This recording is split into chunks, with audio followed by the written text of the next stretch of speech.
All right, in this video, I'm going to walk through the Secure Act 2.0 as it relates to individuals. As I stated in the last video relating to businesses, the Secure Act of 2.0 is very large. There were a lot of changes that were made, and a lot of these changes start effective 1/1 of 23 and 1/1 of 24, and then there's changes beyond that to future years. So again, there's a lot of changes that happened in the Secure Act of 2.0. I just pulled out the top 5 that I thought were kind of beneficial.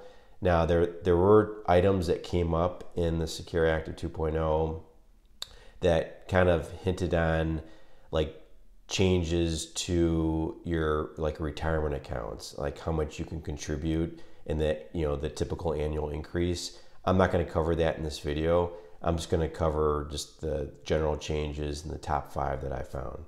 So again, if you have any questions, leave them in the comment list below. I'll respond to them. And again, if you haven't subscribed to this channel, please subscribe. All right, I'm going to go through 5 changes that the Secure Act of 2.0 noted that applies to individuals. There were a lot of other changes related to businesses, which I covered in a different video, as well as to individuals, but I kind of just pulled out what I thought was the top 5. And we'll go through these. If you have any questions, leave them in the comments below, and I'll respond to them. So the first change relates to RMDs, and you'll see this term a lot if you're kind of reading, the news online. It stands for required minimum distributions, and essentially, if you're retired or when you reach a certain age, you have to distribute money from your retirement accounts. And if you don't, there's a penalty. So this age before Secure Act of 2.0 was 72, and effective 1/1 of 23, they increased the age requirement to 73. So if you're 72 this year, you don't have to just take money out of your retirement account. Then in 10 years from now, they will increase the age limit again to 75. And also around this whole change relating to RMDs is the penalty for not taking out enough. So they decreased that penalty to 25% from 50%. And again, this is on the amount not taken. So for example, in 2022, okay, you reached the age of 72. So this is last year. You were required to take out, based on, there's a formula, and you were required to take out $100,000. If you didn't take that out, 100,000 times 50%, there'd be a tax of $50,000. Okay. So now they kind of reduced that. So again, once you kind of get around this age, it's important to kind of consider RMDs in general. And this also goes back to tax planning kind of 101, because, you might be in a position where you can take out, money from your retirement accounts earlier, right?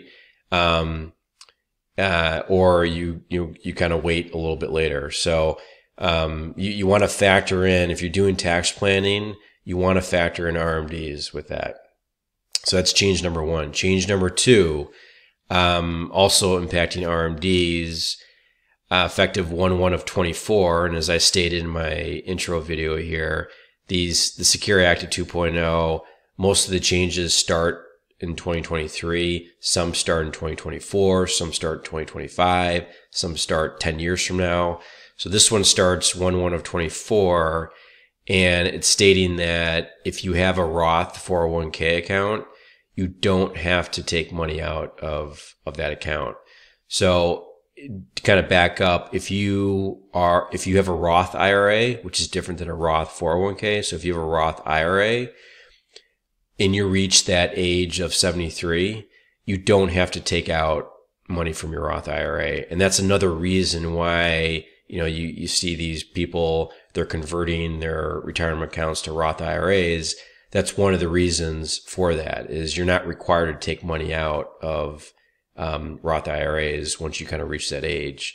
But with the Secure Act 2.0, they kind of carried that not required for Roth 401k. So that's change number 2. Change number 3 is if, and this is again effective 1/1 of 24, if you're in a financial hardship and you got a 401k or some other retirement account and you need to take out money, you're not going to be hit with a 10% penalty. So again, to back up, if you don't reach the minimum age in your retirement account and you take out money early, there's a 10% penalty. And you kind of see this on your tax returns if you've done this in the past. Now they're saying, okay, if it's for financial hardships, financial emergencies, you can take it out and you're not going to hit with this 10% penalty. Now, the limit per year is $1,000. So it's not a whole lot, but there is this added benefit.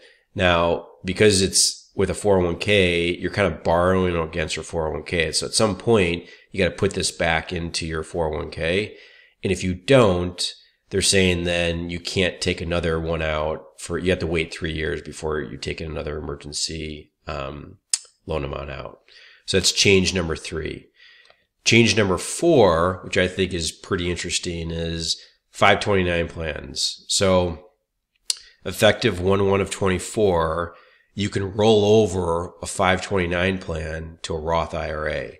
So as I stated earlier, there's a lot of people that are kind of rolling over other retirement accounts to a Roth IRA because there's a lot of benefits with a Roth IRA.